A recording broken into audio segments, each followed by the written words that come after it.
Okay, let's make a start. I think more people will attend, but I think it's time for us to begin in order to stay on schedule. So welcome everyone to this second session of the webinar, How to Build Resilient African Cities in Response to Climate Change. I will be moderating this session. So my name is Dr. Remy Jaligo. I have a background in environmental engineering and urban development. I did a lot of projects in Africa relating to the modeling of ecosystem services and environmental management in African cities. So a little bit, maybe perhaps before we begin, on what is African Cities Lab for people who are not aware. So African Cities Lab is a project that started at the end of 2020 with 6 key partners in Africa, with the main objective to build a digital education platform for urban developments in Africa. So the project has several components. The main one is to build, obviously, a platform accessible to everyone, free of use, where we will put educational contents on the different themes and topics of urban development, specifically focusing on African cities. And then the 2 other components focus on development of content in the forms of MOOCs and in the form of continuing education programs. So as part of the projects, we are doing a couple of webinars, 4 to be very precise, on the different topics of urban development. So we had the first one focusing on open data and artificial intelligence. The second one focused on the integration of the youth in urban development in African cities. We have our third one focusing on the environmental impact of cities and how they can be resilient to climate change. And we will have a fourth one on the topics of health in cities. All these webinars are preceding the international conference, which will be organized as part of the project, called International Conference on African Cities, Digital Cities, or CIVA, which will take place in Benin. Thank you. From the 21 to the 23rd of March 2023. So please write down those dates. And you can scan the little QR code for more information and already register and sign up. But in the meantime, we will be talking today about the environmental impact of cities. And as we know, I will not make a long speech of introduction as to why it's important. But as we saw from the results from COP27, which ultimately saw the first kind of ministerial meeting on urbanization and climate change, which was the first. But in general, it was wholly successful, let's put it that way. So we see the importance of local action, specifically in cities, to take upon the challenge of mitigating and adapting to climate change. So for that, today we will have 4 great speakers who will be talking about the various topics, such as the integration of youth for climate in cities in Morocco, how nature can be an integral part of cities, and then we will have 2 other presentations about agriculture and urban water security. So without further ado, I think I will welcome our first speaker for today, Fatma Inkrame, if I pronounce that right. She's a second-year master student in engineering in engineering and management of water and environment at Mohammed V University in Rabat. She's also the co-founder of Youth for Climate Morocco and a climate activist.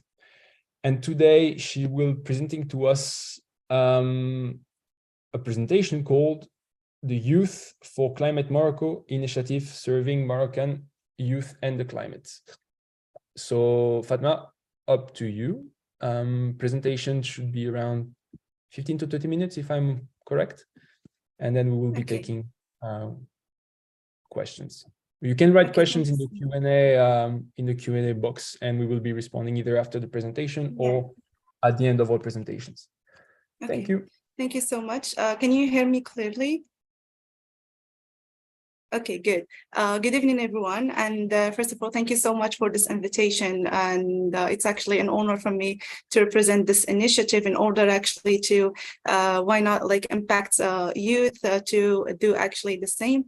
So talking about the Youth for Climate Morocco, which is a non-government organization. The idea actually of creating this organization came up during the lockdown, the period of COVID-19. We were a group of young people from different fields and different backgrounds, but we have the same common, which is like caring about the environment. So we decided actually we had like a group on Facebook where we were sharing like our thoughts, our ideas on and how we can actually have a good impact and help maintain our environment. And then we became officially on April 2021, and we until now we have created like several programs and projects working on climate change, like environmental issues in Morocco and in Africa generally. And one of the main projects that we worked on it, and we still currently working on it, is the participation urbanism for sustainable cities, which we had actually 2 editions, and today is the last day of this, the closing day of this project in Rabat. We currently have like the final conference. So we tried actually to focus on this, on the goal 11, which is sustainable cities and communities, because I'm sorry, before that, I want to talk about like the strategies of our organization. So we have like 3 major points that we focus on it. The first is to raise awareness. Because we believe that if we could actually change people's mindset, we can actually create a good impact. And we believe that the way that how we live and our lives and also things we produce and consume and how we move around and how actually we the activities that we have like has a negative environmental consequences. And to save like our planet, we need like to be aware of these impacts and work to reduce them as much as possible. That's not always easy, but it's essential if we want to protect the earth for future generation. The second thing is that we decided to work with youth because as we know, like youth actually represent up to 30% of the community. So we believe that if we could actually change the mindset of those people and trying them like aware of the current situation, we believe that we could actually help our environment and leave a good impact. The final thing that we focus on is to create opportunities, as I mentioned before, and programs where we do like workshops and boot camps, and also like give the youth the opportunity to give us like their ideas and recommendations that we actually provided to the decision makers in Morocco. So going back to the project that we are currently working on, we saw that Morocco in the past 2 decades, I can say, has actually moved so fast and developed so fast. And Morocco actually is committed to like meeting the challenges of the 21st century by like making sustainable development a true social project and a new model for development. And also Morocco has developed its national strategy for sustainable development, adopted by His Majesty the King Mohammed VI on 2017. Moreover, Morocco actually is also committed to like development in the short term and national adaptation plan up to 2030 to better coordinate its action and maximize their impact in the field of adaptation. So for that, we try to focus on these things, and working on having creating recommendations and solutions that we provided to the decision makers in Morocco. And for this project, we took Ain Atiq city as an example on a city that has changed or develop it so fast, but still have a lot of issues. This development actually it's not complete. So we try to work with youth of this city and with decision makers to actually create good and effective ideas that we can implement to improve the quality of living there. Now I'm going to talk about also the African side. So African cities also are growing rapidly, but I can say that urban infrastructure service are not keeping rhythm with the demand. So most of this growth will be added to informal settlements, where people do not have a reliable, safe, or affordable access to basic everyday service. And the settlements already make up over 50% of cities. So with many cities in Africa already struggling to meet people's basic needs, development and climate change challenges are also increasingly and becoming urban challenges. So building sustainable cities depends on whether we can shift from the business as usual or to a more transformative approach. And to do that, actually, I can say that we have to focus on public participation. That is, for me, it's a basic condition in local democracy. So it allows the population to participate and contribute to bring about better planning solution.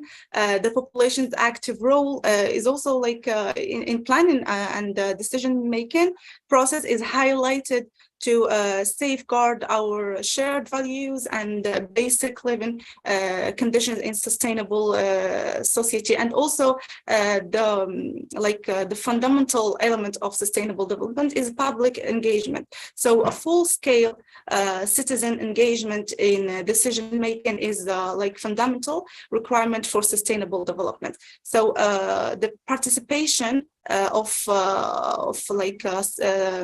society and the youth specifically is critical for reducing social imbalance and social exclusion.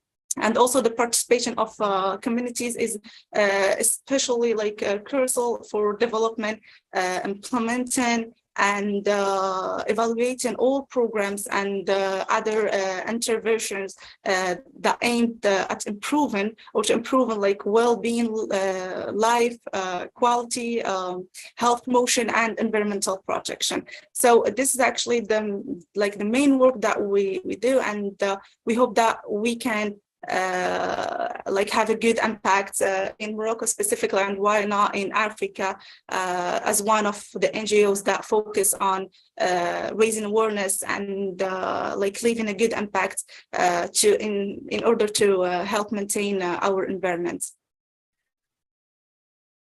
So yeah, that's all. Thank you. Thank you very much. Very interesting. Thanks a lot. Do we have any questions so far from the audience? It would be great if you had any questions for Fatna here. You can also write them down if you don't want to open your mic. Obviously, there is a Q&A box at the bottom, very closely to your muted mic. So if you want to ask any questions, please do. I think there is oh, I'm sorry. I don't know if this question is for me or. So I have a first question. Yeah, please, Rida. So we can consider this association is considered as a good model for future activists and environmentalists. So what is your conseil for people who wish to start a similar experience? You mean like the people that we want them to start like the same experience? Yes. Okay, we actually hope that all youth, like from different ages, specifically like starting from 18 to up to 35, actually get this have the impact, or I'm sorry, like being cautious about the consequences that our like activities is currently hurting our environment, and starting by creating opportunities. Like, do not wait for opportunities to come to us, or do not wait for decision makers to take decisions on maintain the environments on or actually like creating programs or whatever. We have to start by ourselves. We, like anyone can start creating an NGO or initiative that actually helping our environment. We can start as an individual or as a group, and it's just like the start that is a little bit hard, but then everything will be like easy for us to continue. And we have just like to be passionate because nothing is easy, and we have to work hard for it. To if you believe in something, we have to work hard for it in order actually to like leave a good environment for the next generation.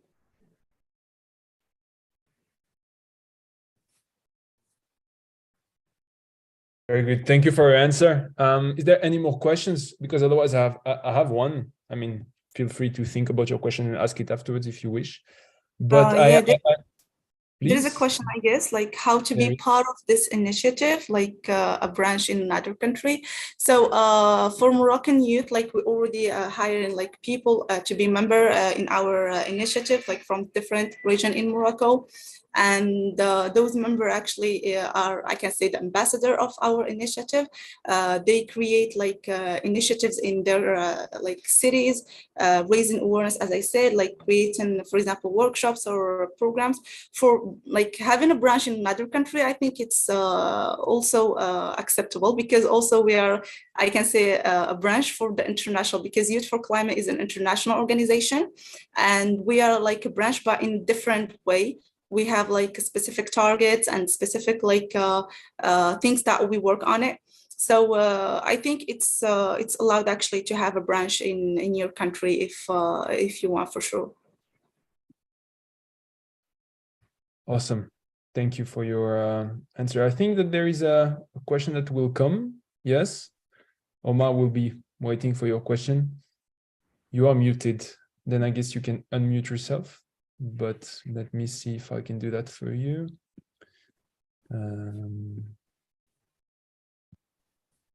Yeah. All participants must put their question in the box. Right, please write it. Yeah. Please do write it down. Whilst this question is coming, I have one question, because I like to play a little devil's advocate here. You talked about public engagement. Obviously, we all agree that the inclusion of the local community and indigenous community is critical. But do you really think that public engagement is really what should be done to increase and speed up action? And would not it be better to have a stronger stance by the state and public authorities, considering that environmental actions can also receive some resistance sometimes, and by the gravity and the severity of the situation that we are in, would not a stronger stance be the right path forward compared to a lengthy public engagement process? No, actually, working as a civil society, or like trying to raise awareness or work with people to engage them, it's not actually enough to make the change. We have actually also to engage with the government, and it's actually kind of I can say like a group work. So we, for example, like as NGO, we try to have partnership with the government, and in order actually to give them like the ideas, the recommendations that those youth actually have, and try to combine between these two things, and like have and implement those ideas, because as I told you, like the majority of like community are youth, and in general, if we want to make a change, we have to actually start from ourselves and start to change our mindset. So in Morocco, we actually still have this issue that people still not understand like the risks that we have, still not understand the issue, and they're not actually they don't have like a huge interest in environmental issues. So it's actually our work, our job to raise awareness, and we hope that also the government take in consideration what we do and trying to implement it, because like as I told you, like it's not just like civil, it's not just like society that have to change or to work. Also the decision makers at the government have to implement what they said. Actually, the project that they present. There's a lot of projects that still not implemented. So it's actually like a balance. We have to work on both. Great, thank you. Thank you very much. I can see the question here that's been put up. I think there's a question on open data. I think it's going to be relevant, and I'm going to keep that one for the end, at the end, so that all participants and speakers can answer, since I think this is a very general and important topic. So I think we will move on to the next presentation. So the next speaker is Gilles Bersiam. He will be presenting about how nature is an integral part of the cities, specifically African cities in the future.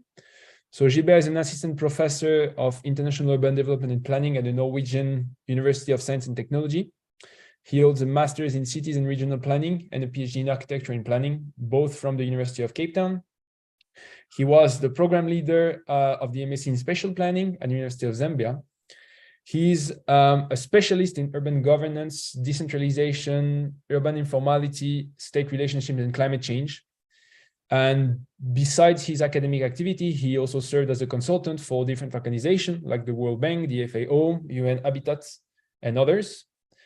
And it's worth noting that in 2021, he was an international fellow of Urban Studies Foundation at the University of Cape Town. So Gilbert, the floor is yours for your presentation. Thank you. Thank you. Thank you so much. And thank you, Fatma, for the presentation. It was really good. I'm going to jump scale from a national level to the African continent across. And I like the examples you drew across, and also the invitation that people can actually experiment and start something that you're doing in Morocco across the continent. That's very inviting, and that's very good. So I'm going to present something on nature and cities. And I should mention, I do not write much about this topic, but I'm passionate about it. My initial attempt to work on it was when I wrote a proposal to get funding to do some research on nature and cities in Africa. And then I was not funded last year, so I still retain the interest, and that's why I agreed to actually pick it up and talk about it. I present various cases, some of which have been involved, and others have been watching and reviewing some documents. So I draw examples from Kenya, from Uganda, and from many places, including Zambia. And then perhaps my opening statement is something that I got inspired, and it was written by the World Bank. If we take a gaze on nature on African cities, some statements can mesmerize us. And one of them is that, like the previous speaker actually did, we witness a fast urbanizing Africa that at the same time is degrading nature in the cities. So on one hand, we have rapid urbanization, And on the other hand, we have rapid degradation or damage to natural capital, the water bodies, vegetation, and animals, including land and other natural resources. And that is lowering the opportunity for African cities to be sustainable and also to manage and deal with the consequences of rapid urbanization. And so what we see is what is driving all this is that there is extensive urban informality, and there are low services provided for most of settlements in Africa, an average of upwards of 50%. Most people live and work informally. And then we have floods, we have droughts. So you can imagine a city without nature, and that city is facing floods repeatedly, droughts repeatedly, and waste and water and sanitation services are not adequately covered. You can imagine the quality of life in those cities. So the opportunity created by urbanization is high, but the threats created by degradation of nature override the opportunities and the benefits that we're supposed to be getting from a rapid urbanization and rapid growth of cities.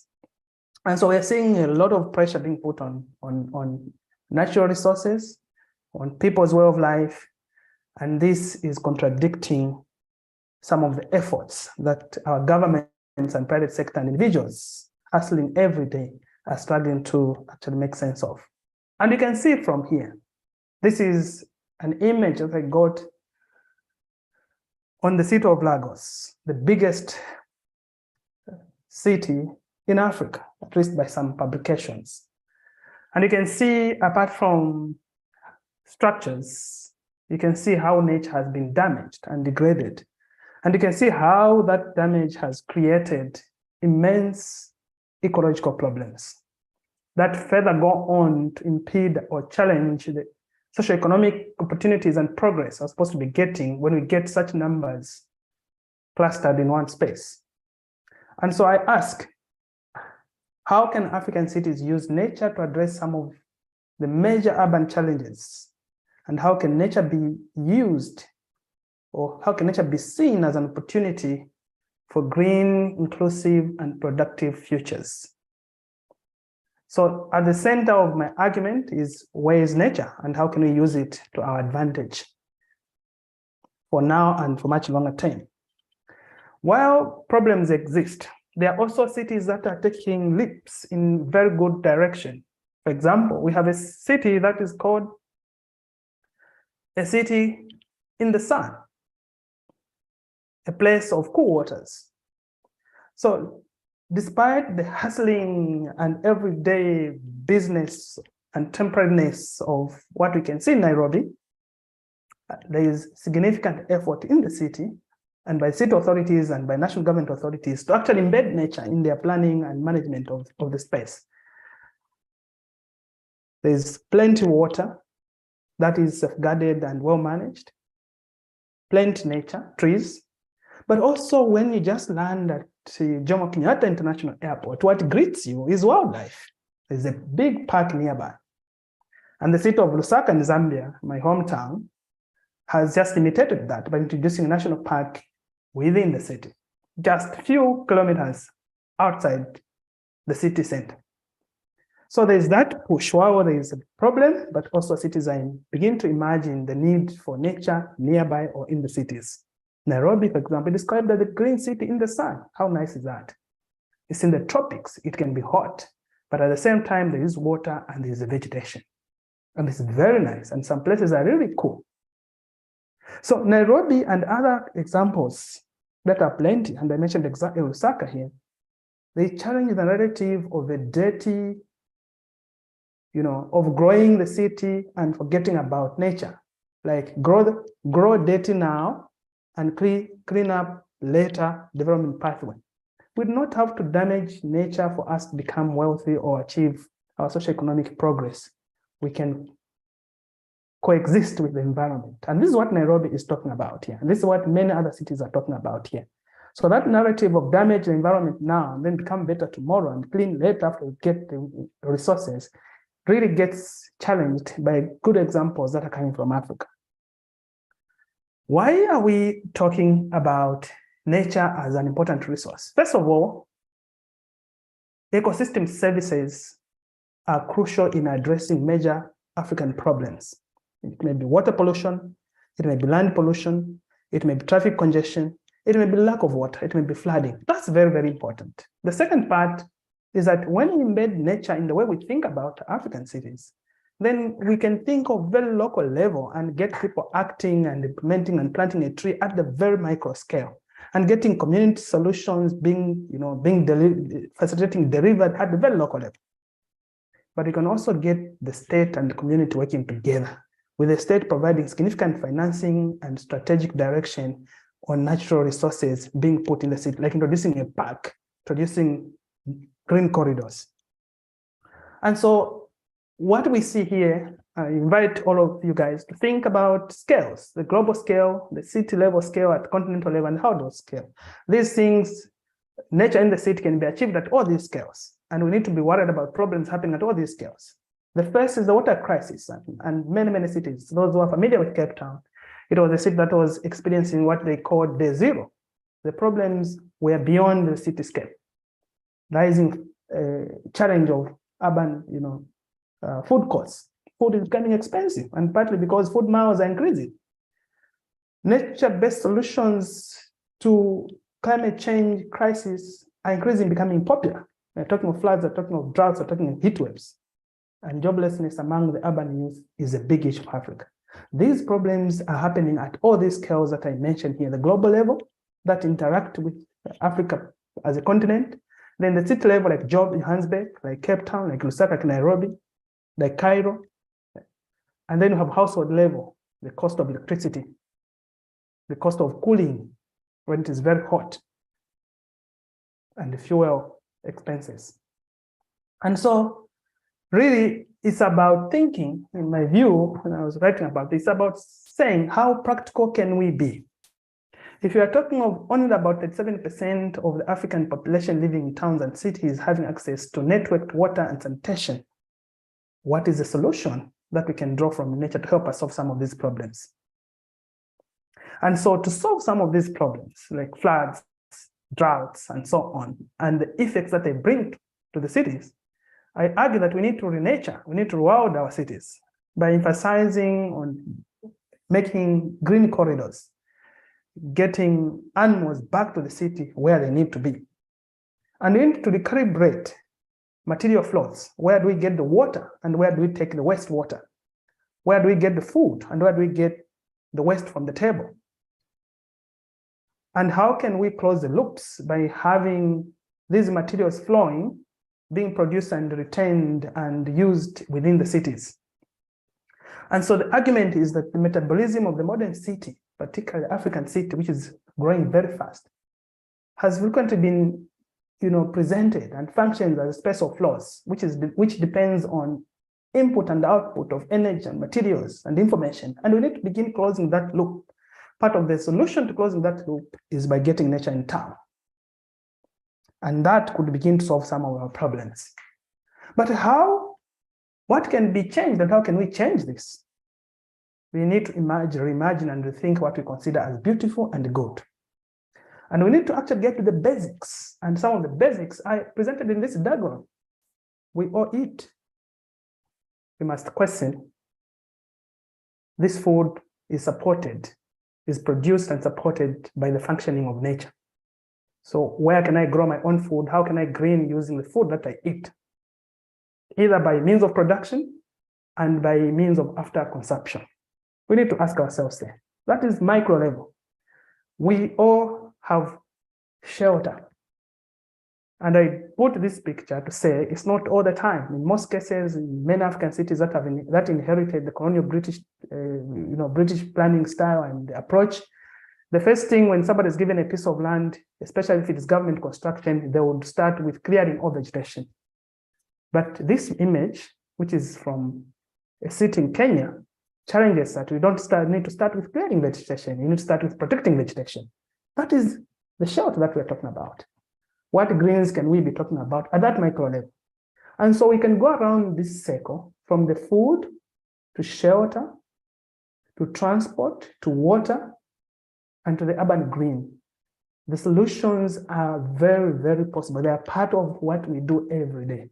But we need to create a conscious mind around what can we do around all these aspects of urban nature and also urban way of life. Land, water, economy, well-being, food and materials, land use, climate, and urban policies. We need to embed nature in all these aspects of urban life.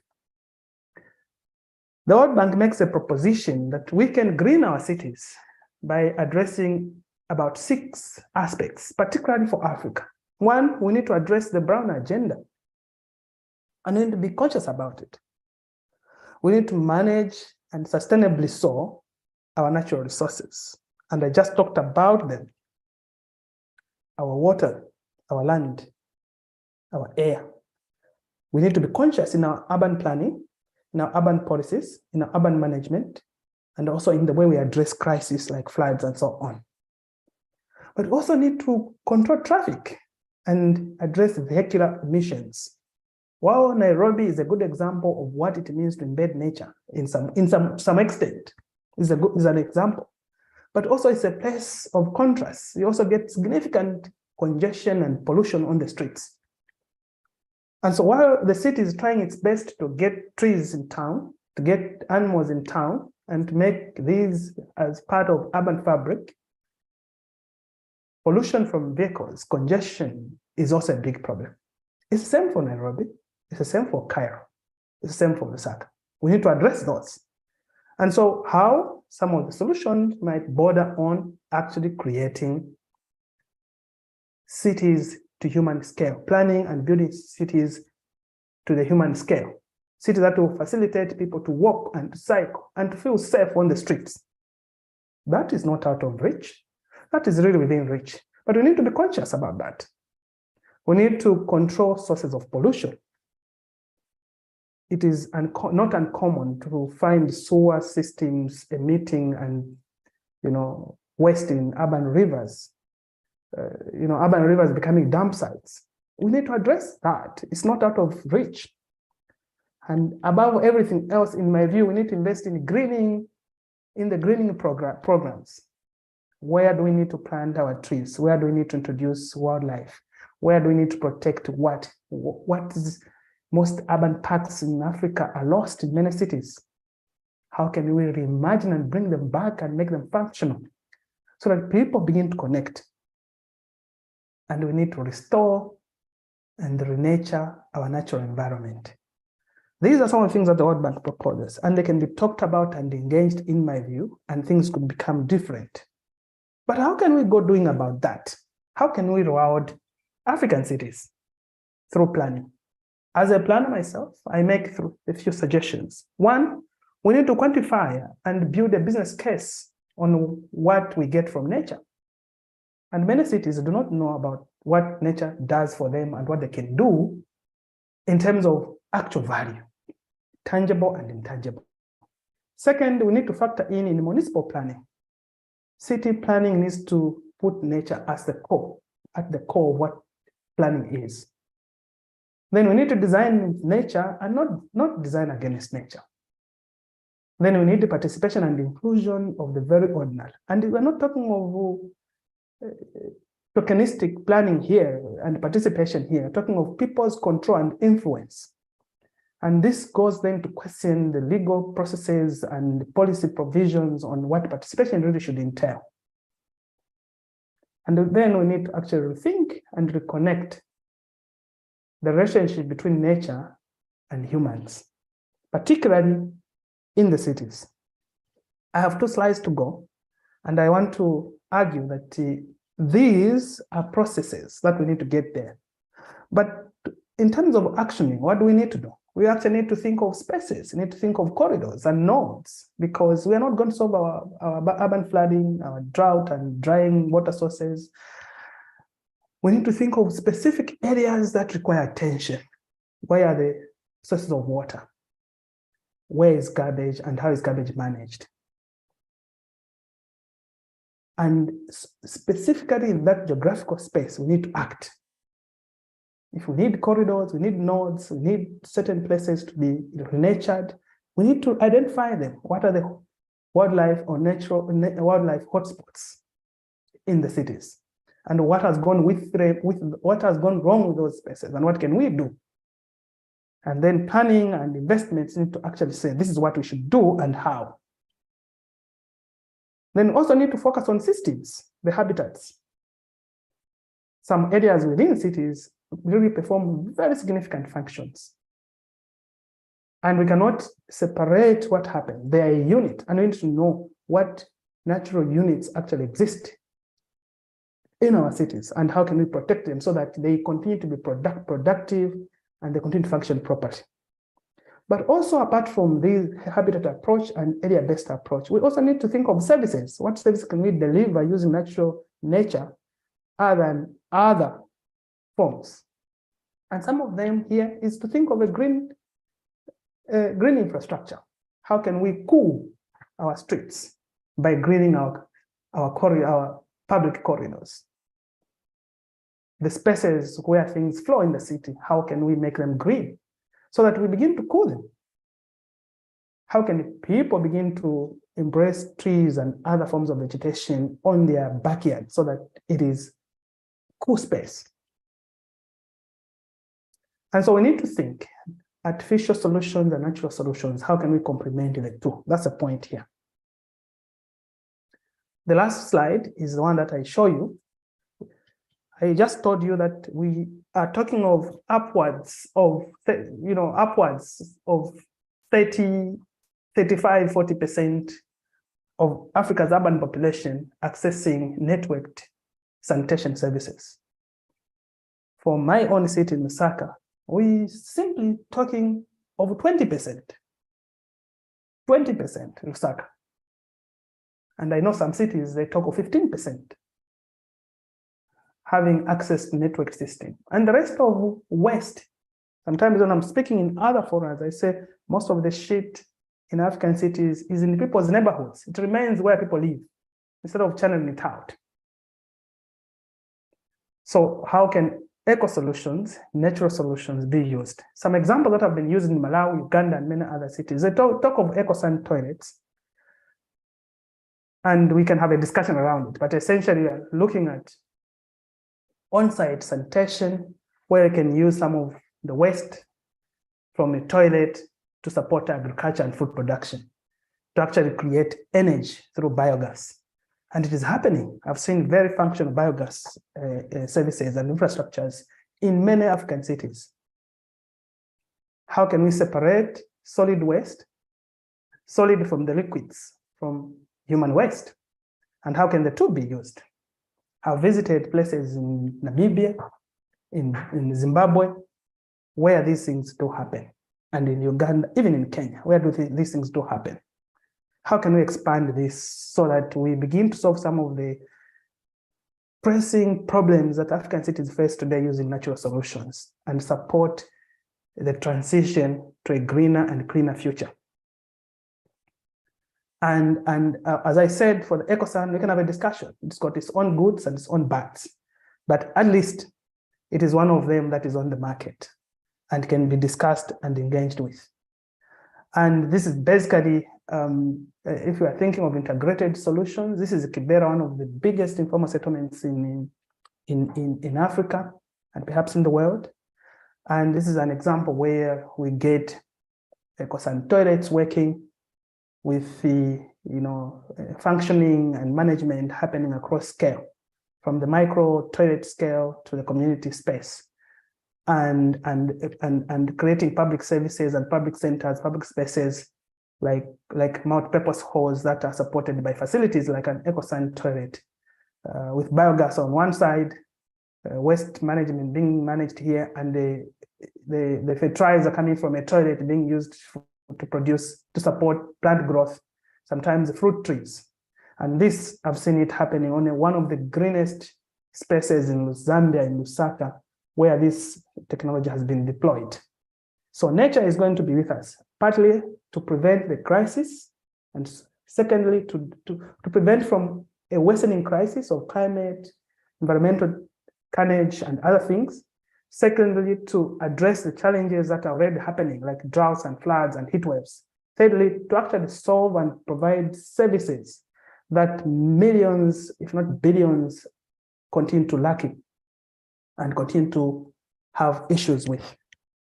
And this is where I end with a dining table and a tree and some nature in the house. I invite questions. As I said, I'm an emerging expert on nature in the cities, so we can discuss. I can take a number of questions because I've participated in a number of these projects as reviewer and observer.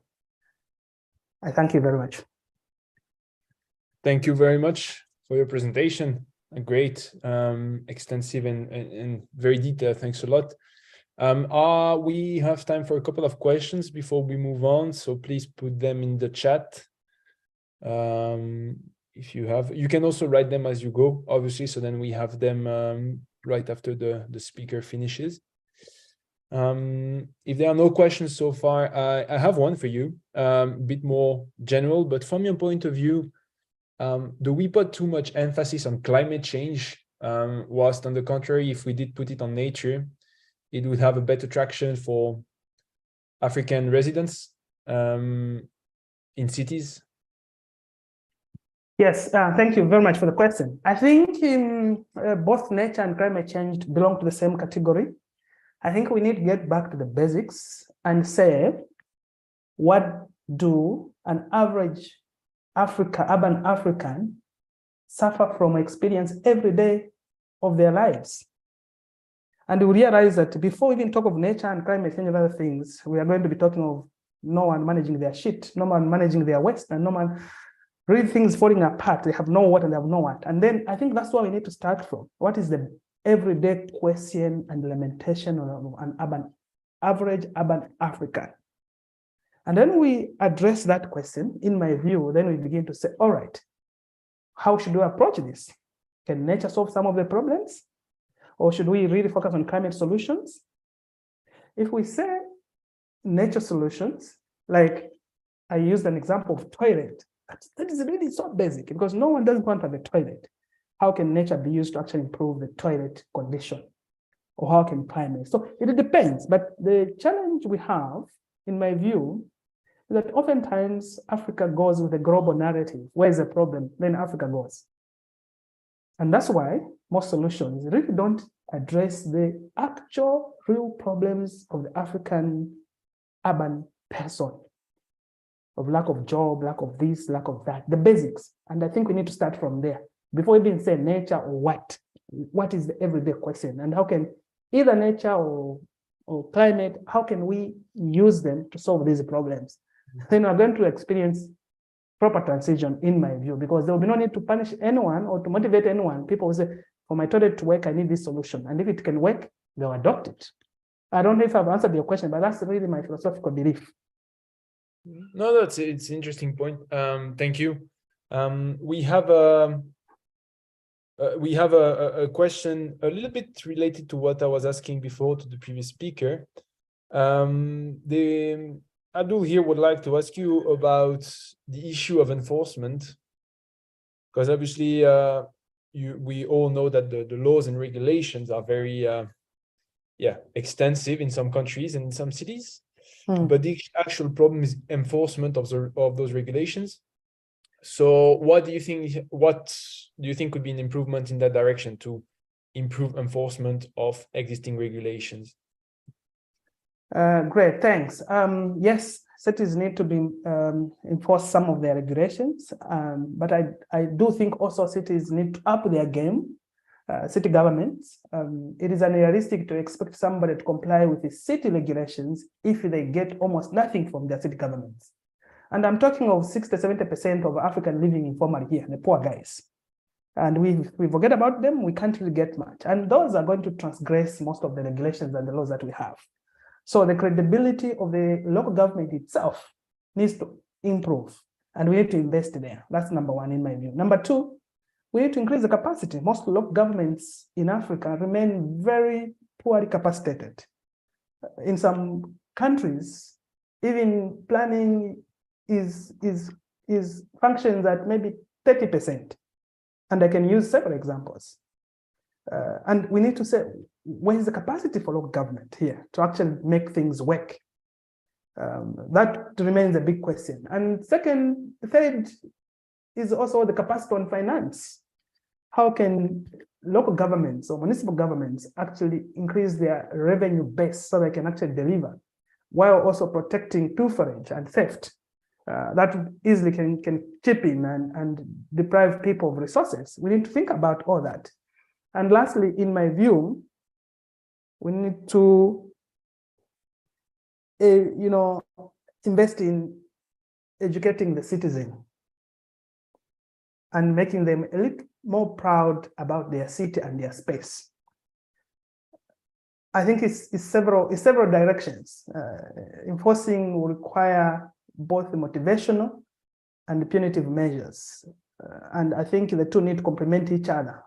And then both the state and the community need to be community and the state need to be a little more accountable to each other.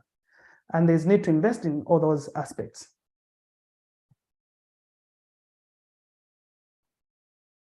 Great, thank you very much. We had another couple of questions in the chat, which I think we'll keep for the end if we have time. Now it's time to move on to the next presentation, for which you actually made quite some nice transitions in yours about food.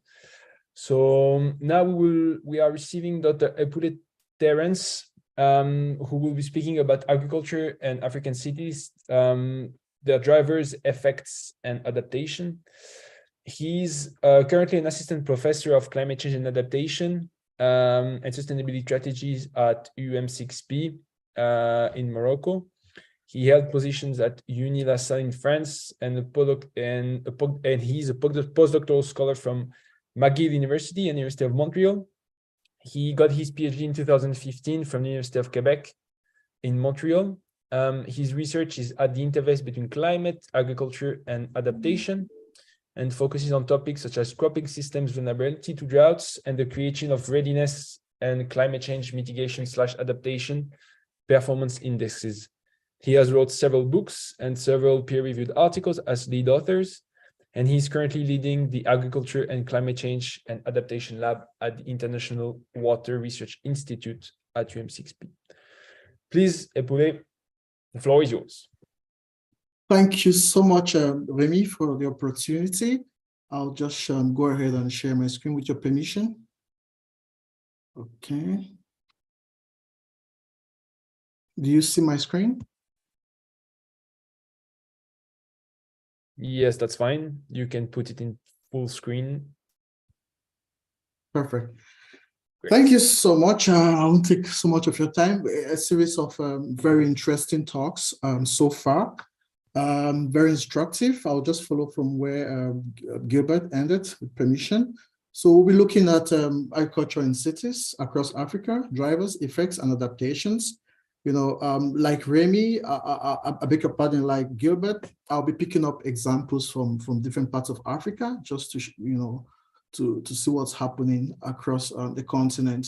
So just as Remy said, my research interest tends to be at the interface of the interactions between, climate, agriculture, with the objective of always coming out with, how best to adapt. So if I'm looking at agricultural systems, whether urban, whether traditional rural agricultural systems, my goal is always to see how we can adapt societies, not just through actions, but also through a kind of transformative adaptation, which also includes a process, So to couple both actions and processes together to make sure that adaptations or planning in the context of cities is effective.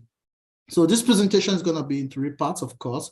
We're going to have, we'll just remind ourselves of some key urban concepts that we'll be looking at, the drivers of urban agriculture, what promotes urban agriculture across Africa, and how can we plan or how can we adapt, to some of the problems. We're going to look at the effects, the positive effects, the negative effects, and the planning dimensions. So we all know that, about 80% of the global population, by 2050 is going to be living in urban areas. And in Africa right now, about, 950 million people estimated, to live in urban areas by 2050 as well. And if you look at the graph we have there, if you compare Africa to other regions of the world, Asia, Southeast Asia, we see that the urban growth rate is really alarming. So it's very, of course, Africa has one of the most rapid population growth around the world. So with most of these people live in rural areas into urban areas. So I think what the African Cities Lab is doing is very strategic. It's important because there is wide scale movement of people from rural areas to urban areas, due to different pressures. So it's very important to be able to have that understanding. So I'll remind us of some key concepts. We already know that. I won't take that for granted. We have urban agriculture, which of course is cultivation in the context of within the urban area as well as within the peri-urban area. Any form of cultivation, which is not just limited to the cultivation of fruits and vegetables, but there's a new dimension now, which also involves the cultivation of economically valuable trees, so a form of urban agroforestry, which also encompasses what we call agriculture. So these images are pictures that were taken from the study by Osini for different parts of Africa, from Burkina Faso right down to Lubumbashi, Abidjan, and some of those other countries. The next other very important aspect, Gilbert probably mentioned a couple of aspects about this but here in the context of agriculture, we shall couple it in the context of agroecology and conventional agriculture, with the difference being one is essentially natural with limited inputs, that's agroecology. So when urban agriculture is described as agroecology, it means that it's mostly natural, it depends on less external inputs, and then there's harmony with nature, it's resistant, it's decentralized, it's diversified, and there's the aspect of community with the aim of reducing external inputs as much as possible. While conventional production is the reverse. You might be talking about aspects of inorganic fertilizers, which I'm not against, but aspects of heavy capital inputs, machinery, domination of nature, as opposed to harmony with nature and some of those things. So they'll come up when we start looking at the problems imposed by agriculture in urban areas. So yeah, it's just a distinction between agroecology and conventional agriculture that we've already outlined. Now, a very important concept would be rural-urban migrations. As you can see, the movement of people from urban to rural areas, and the map that we have there was taken from Hassan 2018, AR 2018, showing the hotspots, where people move from, environmentally induced migrations, as you can see across Africa, in the Maghreb, in West Africa. If you look at the areas which are red, climate-induced movements, Southern Africa, the Maghreb again, parts of West Central and East Africa, so those are some of the things you have there. Those pressures, as you can see, are triggering population movements from rural areas into urban areas. And then, of course, we have urban heat islands. It's now said that many of our urban areas across the world have created their own climates, because of this population influx, because of urban agriculture, and sometimes because of just urbanization, vertical as well as horizontal. We're losing the natural environment and temperatures are rising. If you look at the recent IPCC report, you discover that for the different the different scenarios, RCP scenarios, as you have there, the map you're seeing there is from on the right is from the AR6. It shows that temperatures are going to continue to rise for all the scenarios, while for precipitation, it's going to continue to decline in the Maghreb, in Southern Africa, and the green spots show that West Africa, Central Africa, and East Africa, be careful, will experience high intensive rainfall, but of poor distribution, which means that it's not often going to come at the right time. It's going to come intensively, but it's not often going to be well distributed and available for agriculture. And this continues to impose a lot of constraints on urban agriculture. So having looked at these, let's ask ourselves a few questions. What are the drivers? What triggers urban agriculture before we go into the problems and, of course, discussion on potential solutions? So this is a summary of the way I frame the drivers. of urban agriculture. You know, I look at rural urban migration, which triggers population growth. All of this is related to poverty and hunger.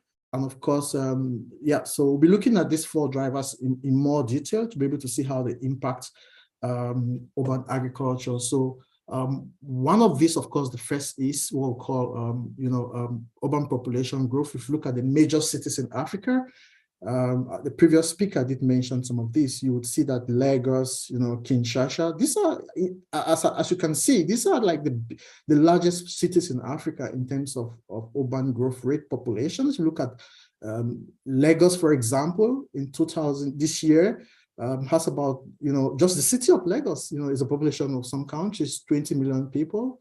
By 2050, 45 million people. That's like the heavy, most dense, in terms of population density across Africa. You have Kinshasa also, by 2025, it's going to have about 18 million people. That's just a city. We have Cairo, we have Dar es Salaam, we have Luanda in Angola. So all of these cities have extensively high, population growth rates, pressure, and stuff like that.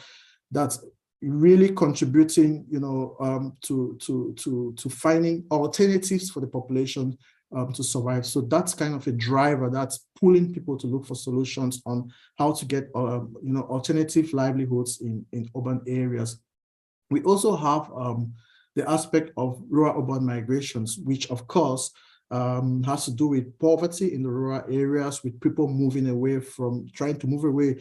Often it's believed that urban areas are a heaven for, everybody in most African cities wants to move to the urban area because it is believed that you can get a job, you can have something to do to send remittances back to the families. So if you look at urban poverty, for example, it's recorded that about 41% of people in sub-Saharan Africa, for example, live under $1.9 a day. That's the statistic. So already that's a huge pressure. So, and many children are involved in all of this. So most of the time, that triggers a kind of movement away. And this, of course, leads to what? Hunger, issues of hunger.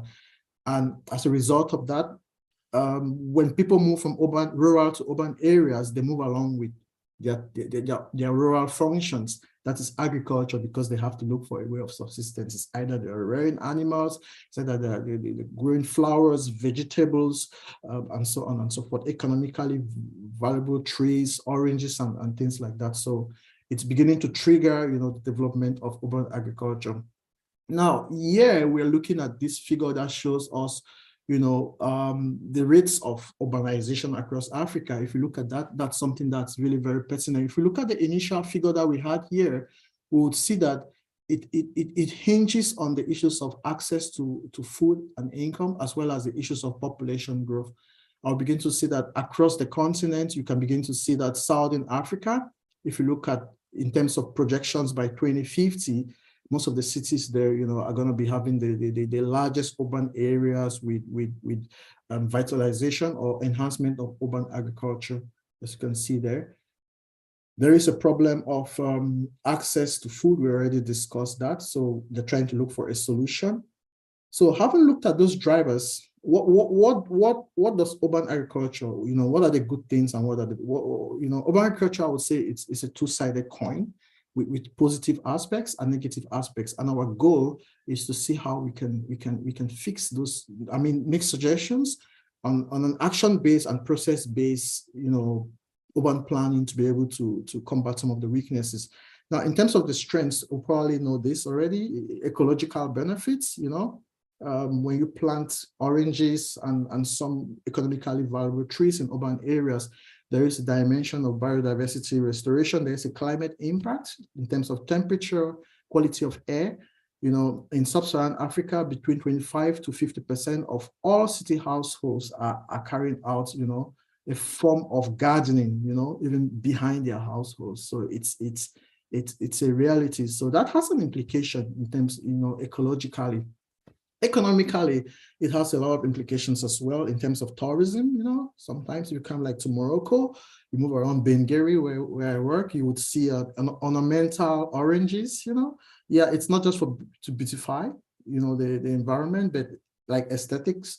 but it's also a strong climatic, solution in terms of sequestration of gases, in terms of fighting climate stressors, especially droughts and stuff like that, the wind and those kind of things. So we do have creation of employment, increase value of property. When you have a garden within your compound, there's the value increases. It's even said that kids that grow in communities where their gardens psychologically tend to be much more open than kids that live in areas where they just see synthetic materials, concrete, and they don't have time in garden. That's why most urban areas, even though they've been transformed horizontally and vertically, they try to integrate green belts within their territory, and that could go in the form of not just planting any type of tree, but planting trees that are economically valuable. And that can enhance acceptability, because the farmer knows that, hey, they're going to harvest maybe apples. So that's economically good than just planting a tree that's of little or no economic value, but that benefits only the environment. So there must be a two-way traffic. We also have social benefits, as you can see from a physical activity point of view. Obesity, we have health gardens where people go in there just to get in contact with nature, get fresh air. You also have the benefits of fresh food and some of those factors. So we have more benefits there. We have aspects of security, when you're in urban areas as well that have gardens, there's increased security and aesthetics is beautiful, reduction of crime, safe environments, and pleasant environmental aesthetics. Although this has been argued somehow in terms of security, that when you plant trees, you create at night, people cannot see through, and it can instead enhance crime rates because, criminals can hide in pickpockets, for example, can hide in within the crops, and attack people. But generally, I think the security aspects are almost always positive. Now, also, urban agriculture, as you would see, provides a lot of organic material, and that's very vital, as that can be used as subsequent inputs into subsequent seasons of cultivation, and these materials are often free. And most of these urban dwellers in Africa and Sub-Saharan Africa are really of low income, as you can see. So providing inputs into their farming systems that are free and that are also friendly to the environment provides an opportunity for a win-win situation, which means that you're protecting the environment on the one hand because you're using organic matter. On the other hand, they don't need to break their pockets to be able to have access to these materials because it's coming from their previous harvest. This is as simple as using the waste from the weeds and feeding the animals and so on and so forth, and maybe burying it in the soil so that it turns to organic matter to serve as fertilizers during the subsequent season. Now, the negative aspects, I'll dwell here. There you would see that the waste, on the other hand, can serve as, if not well handled, it can be a source of pollution, because organic matter, for example, if not properly handled, can not only contaminate streams, but the handler themselves, can be affected because there are lots of pathogens, microbes within the material. Now, from a climate perspective, there's an increase in temperature due to a lot of population growth because people are moving there. So that's a negative dimension. We already heard about urban heat islands because of huge population growth in large cities. And as a result of that, there is an increased proportion of disposable income that is spent on, trying to treat diseases. Now, how do we fix these? Some reasoning. This is not like a silver lining, there are different ways of looking at it, but what's my reasoning about this from research that I've carried out across Africa? So I'm proposing this as a solution in terms of what you have there on the figure, like, on the table, to have four dimensions on how to use urban planning to solve the problems that we've seen, such as participative urban planning, renewable energies, valorization of agroecology, we already spoke about that, and green belts. I'll lay more emphasis on green belts and on the urban planning because urban planning in terms of the participative aspect, because I've published a little on that. So the first one is participative urban planning. You know, I'm using the case of Kigali, you know, which is a city in we know about the city, right? In Africa, in Rwanda, for example. And they have what we call they've launched a Kigali master plan, which has an objective into 2050, you know, and you have the website there. You can go check that on their websites. And within the master plan, what puzzles me when I was searching for information, I discovered that they have a very strong affiliation or move to what we call participative urban planning, which means that they will not just be imposing planning options on the population, but they'll be making sure that the population, the different stakeholders, especially those that are living in the troubled neighborhoods, participate. They have a role to play in whatever planning regulations. So they have extensive collaborations, consultations with the population. So for me, this is already growing, you know, gathering steam in the literature, you know, as a new paradigm that leads to co-design, you know, of even in the research process. Researchers have been encouraged to not just go down there and put on the researcher hat, but to also try as much as possible to elicit the interest and ownership of the grassroots by having them participate in the process and to understand what their problems are so that a better solution can come out instead of using the top-down approach of just imposing. Now, research has shown that when you impose regulations on citizens, they might pretend to adhere in public, but behind, there's no ownership. But when there's ownership, when they're involved in the process of selecting, of the discussions, you know, they're educated on what has to happen, and they're asked, what do you think can be done to solve this problem of waste disposal, of maybe organic waste, and so on and so forth, or of pollution? You know, when the regulations finally come out, they are aware that they participated in the process, and that elicits higher levels of success instead of just imposing on them. In the research context, we talk about co-production of knowledge, which means that right now, in some societies, if you just bring out ideas and say this is what's going to happen, it's not going to elicit sufficient ownership, because the people are like, oh, you're imposing on us. We don't know the benefits. We are not participating. So those are some of the things that you can find, and many other cities are beginning to adopt the same approach, as you can see there. Rwanda is one, unique. Kigali in Rwanda, you have Accra in Ghana, even Casablanca in Morocco. Now, a very important aspect, as I mentioned earlier, it's the aspect of green spaces. Most of us, you see that most of our talks are intersecting, you know, allowing green spaces in urban areas. We know the advantages of green belts in terms of temperature, carbon sequestration. They mitigate health effects of urbanization. We have seen the case of the Kigali, which is known as, for example, has a lot of green belts in its area, and it's one of the, so far in Africa, in terms of healthy cities, sustainable cities. Kigali is coming up. We know the advantages of having trees, fruit trees and all whatnot around communities where there are children. We have seen the benefits, right, of having that kind of a system.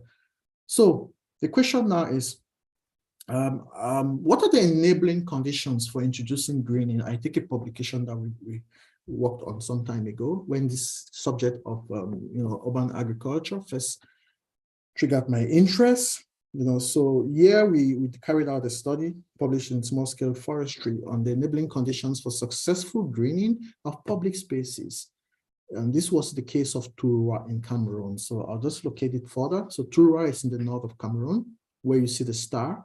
We're looking at two projects, as you can see there, the context. So we had two projects. We had one project in the market, open market, and one in the outdoor mosque. So these projects were not. Is it time?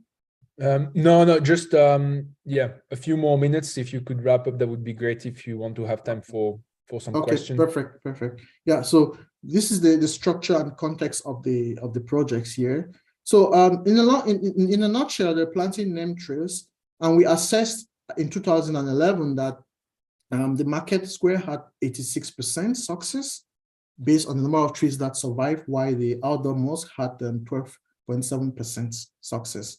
So now I just wanted to portray a couple of ideas here. What was, because here we use a participatory approach. So the question was, what was the intention? Like, to the people, what does success in tree planting mean? You have to be able to understand what it means to them.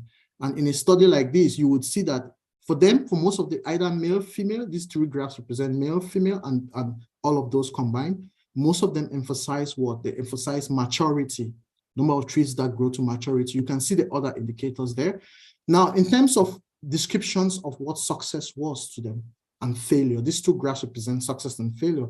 You will see that the most important indicators of success were if their livelihoods were, for example, diversified, as well as other aspects that are related to, the fact that they were more involved in the activities, participation and diversification, which means that they could have an income, they could have fruits from the activity, and so on and so forth. And then, of course, renewable energies. I won't go a lot into that. We have agroecology, which Gilbert spoke a little bit about this, like trying to valorize agroecology across Africa. I'll end with this to say that when you talk about agroecology, it's everything that goes natural. How can we structure African agriculture to have an agroecological perspective? The truth is, this is the state of agroecology and conventional production in Africa. So in a nutshell, what do these three graphs try to say from a previous study of ours? It shows that right now, the status is that agroecology, that's natural systems, are not that valorized to be able to feed the African urban population to a certain extent. So there's need always, as you can see from the pink graph, to be able to, there's a need to add NPK all the time to be able to increase food production beyond a certain level. Whereas in some contexts, some urban areas in Africa, as you can see, are already showing increased use of agroecological systems, but it's not sufficient. So I'll leave it there. We can talk about it. I'm sure that's the end. Thank you very much. Thank you very much for this great presentation. It was very good. I think we have now a very good overview of the pros and cons of urban agriculture and what are the solutions to implement it. I see that we have received one question already on the chat and we have time. So the question is, how do you envision the urban gardens changing with exponential population growth in cities? An example of Lagos is given, but possibly if you have other examples, that will also be great. Good. So, yeah. Thank you for that question. I think it's a very thought-provoking question, because and there is a little subtlety is practically. So how do you envision that urban gardens actually cope with population growth practically? Yes, that's very good. First of all, there will be less space, in the future.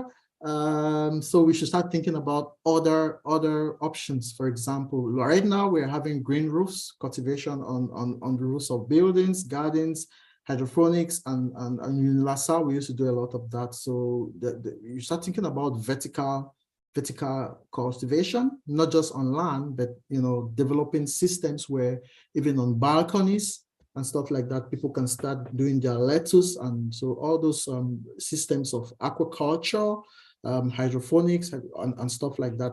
That's the future of urban agriculture, because there will be less space, as more people influx into those urban areas. So we have to start thinking about what happens on the rooftops of houses, what happens on our balconies, whether it's for fisheries, whether it's for vegetables, lettuce, and all those kind of things. And there, online, you would see a lot of projects on hydroponics and things like that. And vertical agriculture in urban areas. So the direction of thought is within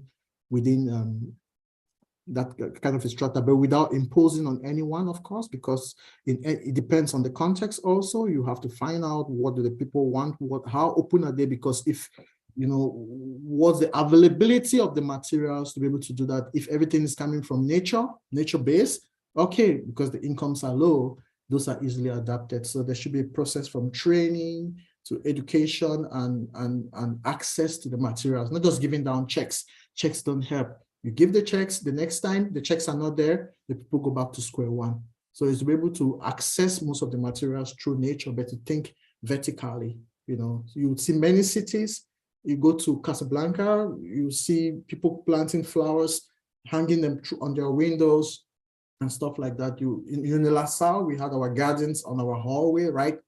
Like we had space, of course, but we wanted to introduce that. Myself and Monsieur Legras, Marc Legras, we have one right out of our office, right there, you know, in a vertical system, you know, produced with, you know, little cups made from thrown plastic bottles and stuff like that. So reusable stuff around that can easily be found from the dustbins and stuff like that. Okay, great. Thank you for your answer. I don't see another question in the chat so far, so I have a couple, but I think I will pass and I will give the floor to our last speaker, who will be talking about an essential component of agriculture, which is water. So let me introduce Mark Muller. He's a professional engineer and visiting adjunct professor at the University of Witwatersrand School of Governance in Johannesburg in South Africa. He was a National Planning Commissioner, Director General of South Africa's Department of Water and Forestry, and worked at the Mozambican government. He has participated in global dialogues on water, climate, regional integration, sustainable development issues, including in the climate COPs, and at the United Nations Commissions on Sustainable Development. He chaired the World Economic Forum's Water Agenda Task Force 2012 until 14, and was a member of the Technical Committee of the Global Water Partnership 2006-2012. And he also served as a reference for the IPCC 6th assessment report. Mike, please, the floor is yours if you would like to present or share your screen. Feel free.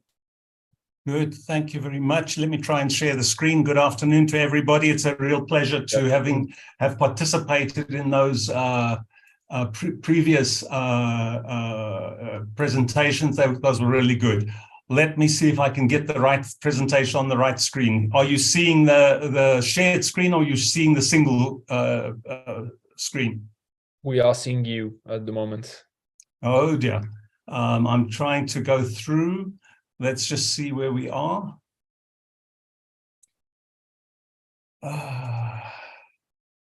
Try there. Is that any better? It seems like it's going. Yeah, for sure. Look, going good. Okay. Am I on the title slide?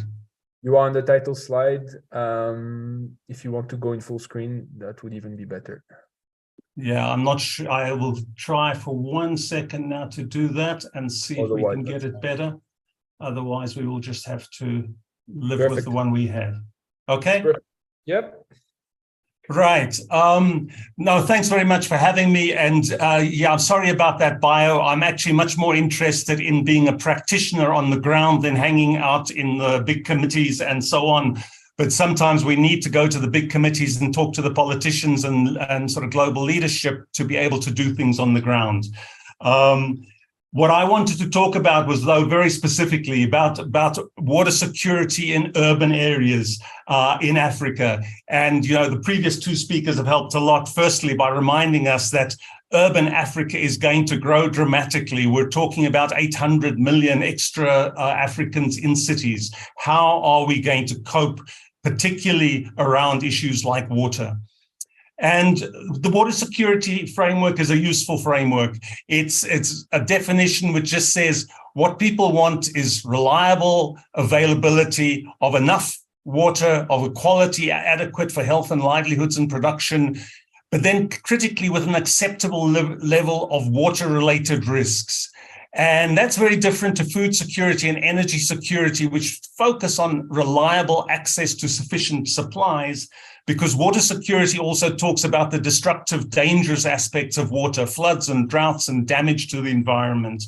And I just mentioned, because it exists, that there's another definition which was developed by a UN committee with 27 members in 2015. I do suggest people should stick with the 2007 definition, which is very much more focused and useful. Now, I would like us to think about urban water security in a particular way. And I'm talking here about large cities. I'm talking about the million plus the 10 million, getting up to 20 million, and heaven help us, going up to sort of 40 and 50 million. In those large cities, our urban water security, whether people in the city have what they need in terms of water security, is determined by an interaction between the water resources, which come largely external to the city, and the water services, the way that water is used and disposed of inside the city's boundaries. And we have to say that climate variability and extremes have always impacted on water security. What's happening with climate change is primarily intensifying those impacts. So in this discussion, I also distinguish between how we use and regulate the natural resource before we start engineering it and introducing all sorts of physical interventions to get what we seek out of the natural resource. We have to have some rules about who's allowed to use it, how can they use it, how much can they take, and who checks and makes sure that these rules, these informal, sometimes with formal in many cases, that these rules are maintained. Who takes responsibility for protecting the resource from, for instance, pollution? But then we move very quickly to water resources development and management, the sort of engineering interventions, which are almost always essential to be able to supply the services that people expect from water.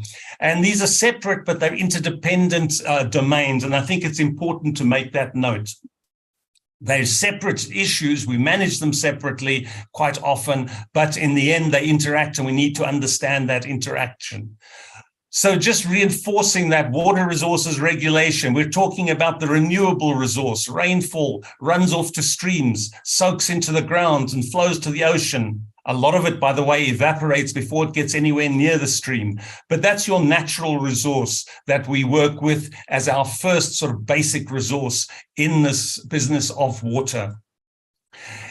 What we need to do in many cases, and particularly for the cities, for reasons which will become obvious, we need to develop and manage those resources. We need to build infrastructure to store and transport water to where it's needed, when it's needed. And those are, for large cities, often very large pieces of infrastructure. They occur outside the cities, often in very beautiful, pristine environments. And aside from the environmental impact, there is always a social impact associated with them. But without these engineered interventions, it wouldn't be possible to support urban development of the scale that Africa is envisaging. And then finally, we have the water services. And I think it was Gilbert who said, you know, if you go and ask people what they want, and I agree, that's where we should start. What do people in cities want, particularly the poor people who don't have strong voices? And one of the first things they will usually ask for is, please, can we just have a reliable supply of water? And also people want to have their wastewater disposed at least out of their environment.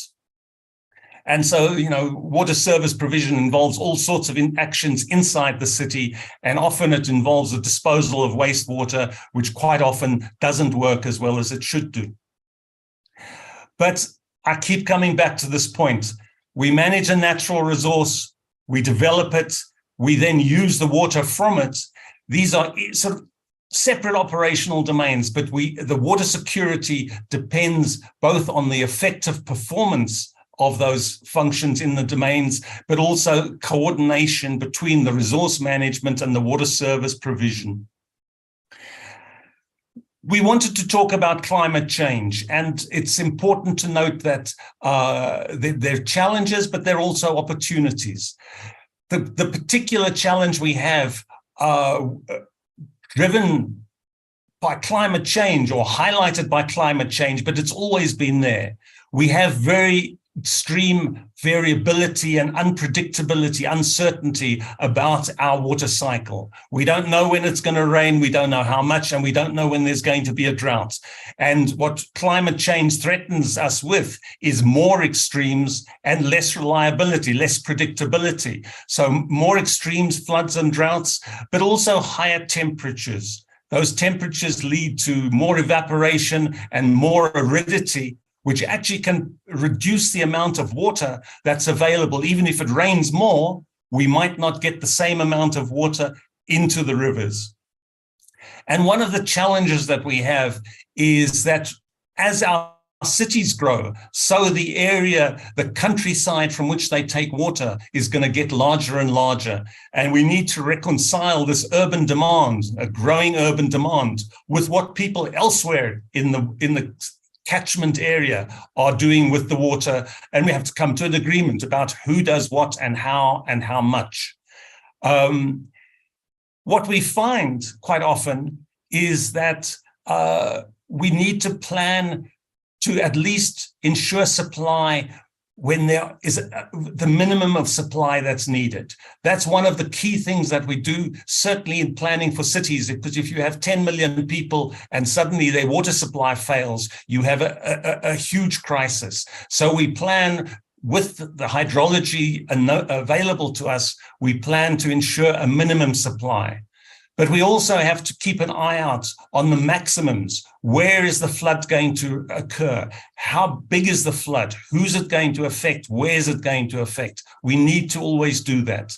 And what we find is as we build storage and as we take water from wider areas, from wider catchments, we build a greater degree of resilience to variability and uncertainty, which could be introduced by climate change.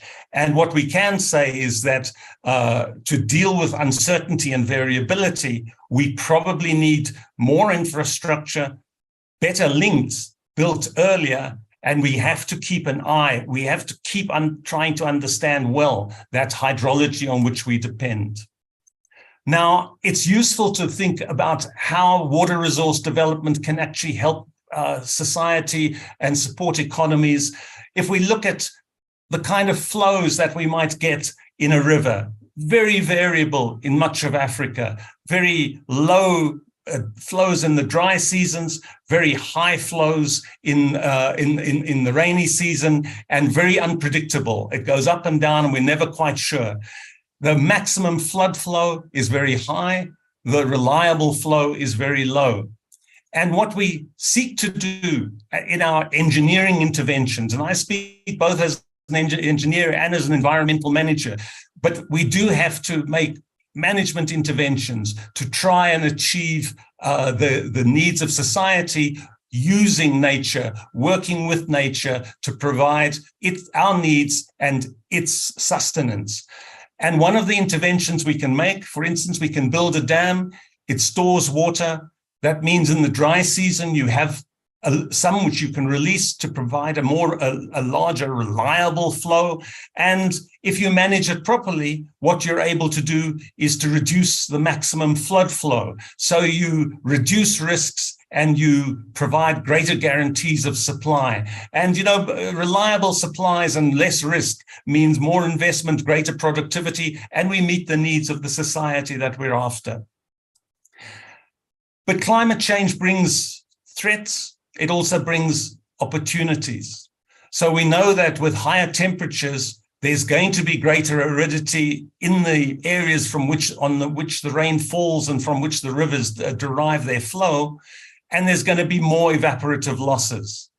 We also know that sometimes the rain is going to fall harder. That's already happening. We have greater runoff, and as a result, our floods are greater. And those are threats of climate change. We already have to deal with them. They will be aggravated by climate change. But they also offer opportunities. So, for instance, we were talking about green infrastructure, and there's no doubt that if you leave nature in place in many parts of the world, trees and plant growth, grasslands, when the rain falls on those, it attenuates, it reduces the floods, it slows down the runoff. But what it also does is it leaves the water on the ground longer, which enables it sometimes to evaporate. And we have a tension. Should we try, particularly in the cities, to build quicker channelization? Should we build concrete channels to get the water out of the places where people live and into rivers and streams to somewhere where we can store it? And if we do that, can we protect the urban fabric from flooding? And can we find places to store the water? So on the one hand, it's climate change is a threat, but on the other hand, it may offer us some opportunities. But we have to recognize that we have huge demands that we are going to need to meet as the urban population of Africa grows. So I keep coming back to this question. Population is increasing rapidly, and although we can encourage wise water use and try and manage demand will go up. And we always need to distinguish what is the water demand. Is it what people want to have, or is it what they need to have? Because in most African cities, the financial resources available for building and the infrastructure to bring and distribute water is limited. But we also have to recognize that there's greater vulnerability arising in our cities to the extreme events which we already deal with of floods and droughts. So floods need our settlements to be well designed and solidly built and maintained. And that is the drainage infrastructure as much as where people build their houses. And droughts require us to always to be able to manage water use and to restrict it if we move into a period when there's going to be water shortage. To achieve that, well, we need institutions. Before infrastructure, we need institutions that can take on these tasks for our cities. We need investment in infrastructure, but it's got to be well targeted and managed. And none of this works unless there's an informed community that can engage with the issues and engage with using this infrastructure.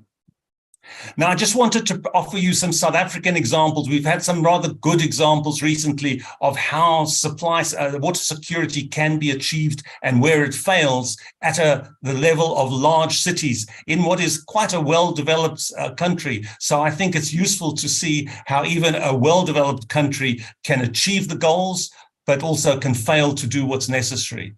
And I'll take you to Gauteng, where Johannesburg is, which has been managed successfully to cope with climate variability and even change.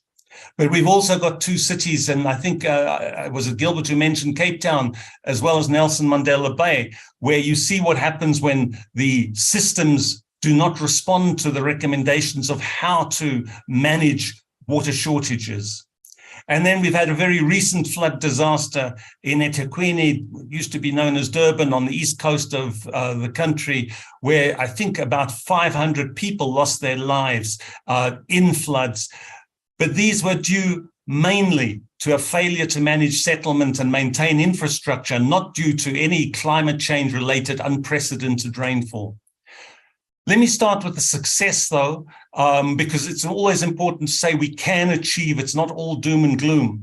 And I sit in Johannesburg, where I'm presenting from, and it's interesting watching how this area has had to develop water supplies since it was established when gold was found in the 1880s or so. And in the 1890s, it relied solely on water from local springs and streams. But by 1900, it was already not good enough. Water was being piped in from groundwater from limestone formations outside of the city. And already in 1923, that was 30 years after the establishment of the city, the first dam on the Vaal River, which is the main river in this area, was built. And it was followed by raising of the dam, by transfers of water from other parts of the country outside of the river basin of the Vaal. Many of you will know that we take water from Lesotho Highlands, from the Lesotho catchments, which would otherwise flow to the south of Lesotho. We have dams that now divert that water, which would flow south, and it diverts north to supply Johannesburg and surrounding areas. There's more about to be built. And then we have to ask, what next? What will we do? People talk about going to the Zambezi, which I don't think we'll ever do. There are other sources in South Africa, which will be more and more expensive. But we can also manage water better. We can reuse wastewater, which is already being discharged and sent elsewhere in the country. That can be reused, and that would assist. But what the system has done, building, looking in advance, building in advance, managing to meet the future requirements, we have actually avoided any major droughts in the last 40 years. We've had the droughts, but they haven't had the negative impact on the region that they could have had. But that's the good news. So let's turn to Nelson Mandela Bay, used to be Port Elizabeth and surrounding areas. They had this kind of plan in place. They knew what was necessary. In 2006, they said, these are the things that need to be done. Fast forward 15 years, they're in a disaster. They are asking everybody to use an absolute minimum of water to avoid running out completely. And the basic story is there was no shortage of water. There were many sources of water that could be used, but the city authorities simply failed to build the infrastructure that was planned and had in fact been initiated, but they didn't want to take it forward. And that was a failure of management. It certainly wasn't anything to do with climate change, although politicians will like to claim it's climate change. Then we turned to Cape Town, which again became famous as a city that was going to completely run out of water.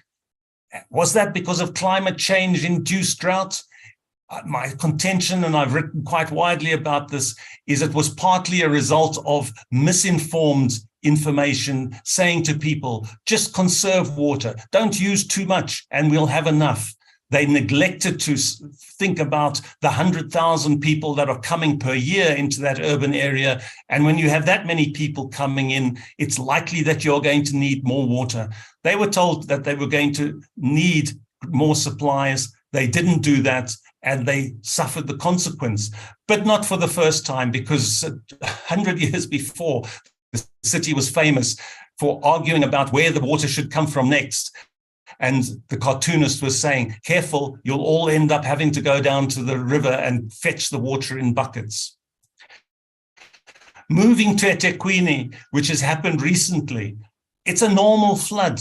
I hate to use the word because it did a great deal of destruction, but it was a predictable flood. It wasn't any greater than had happened in a couple of times in the last 30 or 40 years, but it did a huge amount of damage to urban settlements, killing people, leaving household taps dry in poor areas. And it was interesting that it also affected the rich communities where they hadn't bothered to manage their land development sufficiently to resist a predictable flood that does occur in that area every 10 or 20 years. And they lost about 30 properties in the rich areas. But as I say, in the poor communities, probably about 500 people lost their lives. And I just use this to give you some sort of indication about what we need to do to achieve water security in urban Africa as the cities grow faster and faster. And the thing which I normally have to emphasize is, can we please do the old things, but do them better? Not always be looking for new approaches, because you find that what your security is currently based on is doing things in the old way. And while you look for new ways, it is very important to keep doing the existing things right. Planning, looking far enough ahead, working with communities, interested parties to say, what are we going to do to make sure we have water security? And then asking the question, it's what do we need and what can we afford, not necessarily what we want. Prioritize what's important, not what the immediate political priority is, and implement. We suffer, as I know many countries do, from too much talking and not enough implementation until a crisis emerges, and then it's often too late to avert the impacts of the crisis. Very easy, actually, as an engineer, to build infrastructure. Much more difficult to sustain its operation and maintenance and funding, which is what determines success. And back to the starting point where it says plan with interest groups, make sure people know what you're doing, but cooperate, not just to plan, but to implement and to operate. And throughout this, our planners and our engineers and our communities need to be monitoring and managing the impacts of climate variability, which is already with us, has always been with us, and this imminent threat of aggravated variability due to climate change. And that's what I'd like to leave with you. We do need to sustain the old institutions and the old structures to manage this very complicated and essential resource, even as we look for new ways to deal with it, just to avoid the likelihood of missing important interventions or doing them too late, and then finding that we have the kind of catastrophes that many of us have experienced in different parts of the continent. So I'll leave you with that. Thank you. I've put on the presentation a couple of references which people might be interested in with links to them, and I'm sure they'll be distributed by the organizers. Thanks very much for the opportunity to join you this afternoon. Thanks a lot, Mike. Very great. Lots of food for thoughts on what has to be done to ensure water security in African cities. I think it's a very great overview and great examples as well of South Africa. So thank you for that. I don't know if we have a question in the group for you in the chat. Let me just check. I see that the panelists are actually answers as we speak by writing. So that's great. I have one for you, if you don't mind, about the privatization of water. What impact do you think the privatization of water resources by big corporations, for example, has on the regional water security? When we have big international corporations like Nestle, for example, to cite a Swiss one, come and basically privatize the water, sell them, get a concession for hundreds of years. What do you think can be done, and how do you think this impacts water security as a whole? Yeah, you know, and I'm an old friend of Nestle. If you check my bio, you'll find that I was fighting with them 40 years ago, and we continue up to this day. But I think we must be careful about talking about privatizing water. Certainly in South Africa, water isn't privatized. The water resource is a national trust, a public trust, and its use is regulated by national government, and no one can own it. People are allowed to use it. They're given an authorization to use it for 40 years at the maximum, but under very kind of close conditions. It's different in other countries, that's for sure. So, you know, if somebody takes water out of a tap and puts it in a bottle and sells it for convenience, or if they take water out of a tap, and I hope it's from a tap, and they put it in a plastic bag and they sell it in the street to thirsty people going past, you know, I don't think that is privatizing water. I think that is providing actually just a beverage in a bottle or in a bag. And, you know, I don't think that has a major impact. Certainly, the quantities involved, if we look at that sort of retail sale of water, are tiny. What we are talking about is 100, 200 times the sort of volumes that are being used. And we have to really look at those issues. The privatization of the management of water, particularly the management of water in cities, is a delicate balancing act. Because if you ask people what they want, and I'll go back to one of the earlier presentations, which says, go and ask the poor people what's important for them. You know, what they want actually is water coming out of the tap, and they want to be able to afford it. And as long as the water comes out of the tap reliably, it's clean and drinkable, and they can afford it, then I think you meet people's needs. And that can be done by governments. It can be done by local municipalities. can be done by organized communities, or it can be done by private companies which are given the job by a municipality, by a community, to keep the system running. And most of sub-Saharan Africa, I know, is thinking quite hard about whether we should give this job of running a water supply and sanitation system in a town to a private company, partly because they might have more incentive to keep it working better. But other places, people are really resistant. They're scared of being exploited. And I think this is a discussion that will go on. And as long as government is efficient, as long as public services are efficient, people will prefer them. And I think that's been demonstrated many times. But if the public service fails, it becomes difficult to justify saying we won't let anyone else do the job. We're not doing it, but we won't let anyone else do it. And I do think we need to give careful thought to that question, because in the end, what people want is safe, reliable, affordable water that meets their needs. Great, thanks a lot for the constructive answer. Do we have any more from the audience? We have one. Following up on that, when water springs and aquifers are sold to private companies so that it can be sold in bottles, and lands with natural resources are sold and bought. Maybe there is a question for that, but it comes back to privatization. Yeah. I think it's what I did say. You know, if you take.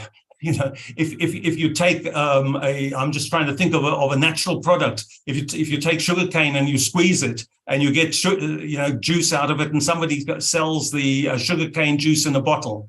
Now, is that privatizing the food, or is that just normal commerce? And really, what we're talking about, the bottles and the bags of water that are being sold, are small quantities, and what they're doing is distributing them to be more easily available. I don't like the price of bottled water. I don't use it myself, but I understand why people sometimes feel they need to. The question of buying a land with a natural resource is very critical. And that's what we've done in South Africa's legislation, is to say you can buy the land, but the water resource is still a public trust. You do not buy the water. Perhaps if it's being used already, you can carry on using it for a fixed period of time, but the water is public. And that is a very important issue. Now, that becomes a problem in many countries, and among the most complicated forms of law, and I think particularly the colleagues from North Africa will know this, is the water law. Who is allowed to use how much and when, and who regulates that? That becomes a very contested community question. And I think every society has its different circumstances and its different ways of managing that. But, you know, the idea that someone can buy all the water and prevent people even from getting enough to drink is also usually culturally and legally simply unacceptable. And we need to have a much longer conversation about how water is regulated and its use is protected to ensure that basic needs are met and that the public priorities are respected. Great, thanks a lot. I think that we will be closing on that.